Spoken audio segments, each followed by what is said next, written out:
থেকে শপথ দিতে চাই, যারা বর্তমানে এই গত 5 আগস্টের পর থেকে বিভিন্ন অলিতে গলিতে রাস্তায় সরকারি স্থাপনায় হিন্দুদের প্যাগোডা, হিন্দুদের মন্দিরে, হিন্দুদের স্থাপনায় যারা আক্রমণ করছে, যারা লুট করছে, লুট করবার পরিকল্পনা করছে, যারা লুট করার সহযোগিতা করছে, তাদেরকে বাংলার মানুষ কখনোই ক্ষমা করবে না।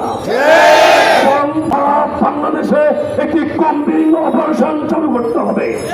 এই কম্বিং অপারেশনের মাধ্যমে যারা গত সরকারে যারা দুর্নীতিবাজ ছিল, যারা হিটলার ছিল, যারা খুনি ছিল, যারা সন্ত্রাস ছিল, যারা দুর্নীতিবাজ ছিল, তাদেরকে গ্রেফতার করতে হবে।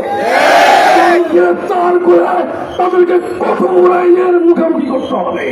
আইন শৃঙ্খলা বাহিনী, প্রশাসন, বিচার বিভাগ সহ প্রজাতন্ত্রের যে সকল কর্মচারী